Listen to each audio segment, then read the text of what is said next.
मृत्युंजयाय रुद्राय नीलकंठाय शांभवे अमृतेशाय सर्वाय श्री महादेवाय ते नमः। मी त्र्यंबकेश्वर देवस्थान ट्रस्ट विश्वस्त मनोज विनायक थेटे। आम्ही यावर्षी देखील महाशिवरात्रीचा उत्सव हा नित्य नियमितप्रमाणे दरवर्षीप्रमाणे साजरा करीत आहोत। या वर्षी देखील हा उत्सव 3 दिवसाकरता साजरा करण्यात येणार आहे। त्यामध्ये 25 तारखेला बासरी वादनाचा सांस्कृतिक कार्यक्रम आहे।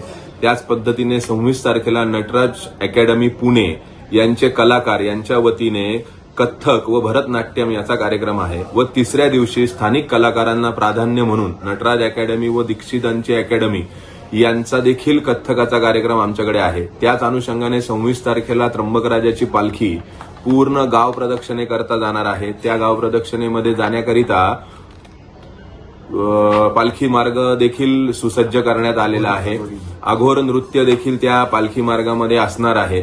त्याचप्रमाणे हे कार्यक्रम जे आहे हे दरवर्षीप्रमाणे साजरे केले जातात। या अनुषंगाने मागच्या वर्षी देखील सारेगमपचे लिटर चॅम्प जे आहे मुग्धा वैशंपायन व प्रथमेश लगाटे यांचा देखील संगीताचा कार्यक्रम झाला होता। त्याच्या मागच्या वर्षी निल्याद्री कुमार यांचा देखील संगीताचा कार्यक्रम झाला होता। याच अनुषंगाने या वर्षी देखील आमचे ते सांस्कृतिक सगळे कार्यक्रम आहे। प्राजक्ता माळी यांचा देखील 26 तारखेला कार्यक्रम आहे भरतनाट्यमचा। या सर्व कार्यक्रमाकरता देवस्थान ट्रस्ट सुसज्ज झालेला आहे व येणाऱ्या भाविकांना त्यांचं दर्शन कसं सुसह्य होईल, पिण्याचं पाण्याची व्यवस्था वगैरे याची सगळी व्यवस्थापन आम्ही विश्वस्त मंडळांनी मिळून पूर्ण व्यवस्था चोख बंदोबस्त ठेवणार आहे। पुरातत्व विभागाला देखील आम्ही या कार्यक्रमाची पूर्वकल्पना दिलेली आहे। त्या कार्यक्रमाला पुरातत्व देखील आमच्याबरोबर पुरातत्व विभाग देखील आमच्याबरोबर या कार्यक्रमामध्ये सहभागी आहे। तरी मी सर्व भाविकांना आवाहन करतोय की प्रभू त्र्यंबकराजाचा महाशिवरात्रीचा उत्सव आपण जसा दरवर्षीप्रमाणे साजरा करतो त्याच वर्षी या वर्षी देखील तो त्याच पद्धतीने साजरा करावा ही नम्र विनंती। नमस्कार।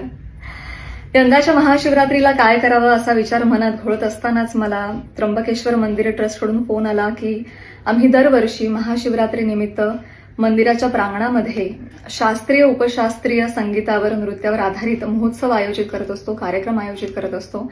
आतापर्यंत अनेक दिग्गज कलाकार इथे येऊन आपली कला सादर करून गेलेले आहेत। फुलवंतीच्या निमित्तानं आम्हाला कळलं की तुम्ही देखील भरतनाट्यम नर्तिका आहात, तर यंदाचे वर्षी तुम्ही तुमच्या शास्त्रीय नृत्याचा कार्यक्रम इथे सादर कराल का?